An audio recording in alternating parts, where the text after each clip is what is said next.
Assalamualaikum warahmatullahi wabarakatuh. Selamat pagi anak-anakku semua. Berjumpa kembali di pelajaran IPS bersama Bu Lutfi di semester genap. Membahas tentang interaksi antara manusia dan ruang serta pengaruhnya terhadap kehidupan ekonomi, sosial, dan budaya. Yang pertama, kita akan membahas tentang kebutuhan. Jadi kalian harus tahu ya, apa itu kebutuhan. Nah, kebutuhan adalah segala sesuatu yang dibutuhkan manusia untuk mempertahankan kelangsungan hidupnya secara alamiah melalui pencapaian kesejahteraan. Perhatikan gambar di samping. Gambar di samping merupakan kebutuhan makanan yang mengandung zat besi. Menurut tingkat kepentingannya atau intensitasnya dibagi menjadi 3 macam. Yang pertama adalah kebutuhan primer. Kebutuhan primer atau kebutuhan pokok adalah kebutuhan yang mutlak atau wajib dipenuhi dan tidak boleh ditunda dan harus diutamakan pemenuhannya. Contohnya, kebutuhan makanan, minuman, pakaian, atau rumah.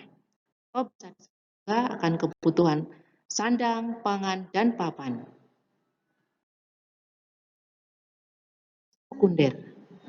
Kebutuhan sekunder adalah kebutuhan yang dapat dipenuhi setelah kebutuhan primer terpenuhi.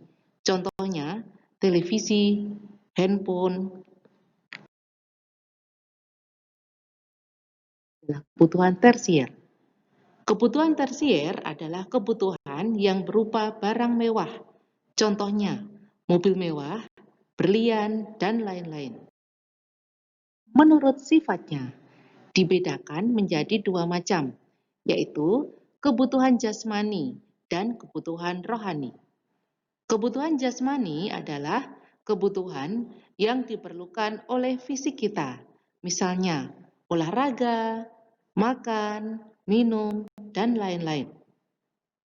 Sedangkan kebutuhan rohani adalah kebutuhan yang dirasakan untuk kepentingan jiwa manusia, contohnya kreasi, ilmu agama, ilmu pendidikan, dan lain-lain.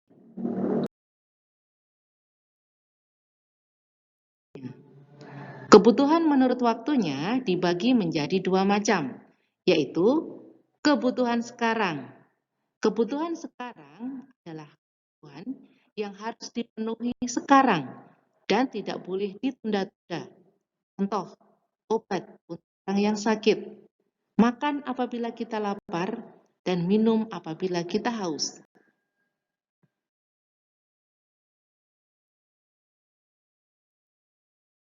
Yang akan datang. Kebutuhan yang akan datang ini adalah kebutuhan yang dapat ditunda pemenuhannya.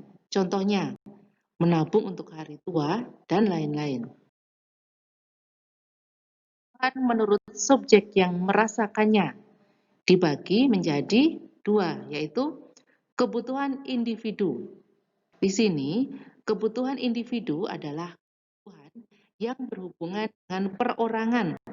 Contohnya, kacamata minus, sikat gigi, dan lain-lain. Kolektif merupakan kebutuhan yang dirasakan oleh sekelompok orang dan pemenuhannya juga dirasakan bersama-sama. Contohnya, jalan raya, gedung sekolah, jembatan, rumah sakit, dan lain-lain. Adalah kelangkaan. Kelangkaan merupakan ketidakseimbangan antara jumlah kebutuhan dan alat pemuas atau pemenuhan kebutuhan. Penyebab terjadinya kelangkaan. Yang pertama, perbedaan letak geografis. Yang kedua, bertambahnya jumlah penduduk. Yang ketiga, keterbatasan kemampuan produksi. Dan yang keempat adalah faktor bencana alam. Terima kasih. Wassalamualaikum warahmatullahi wabarakatuh.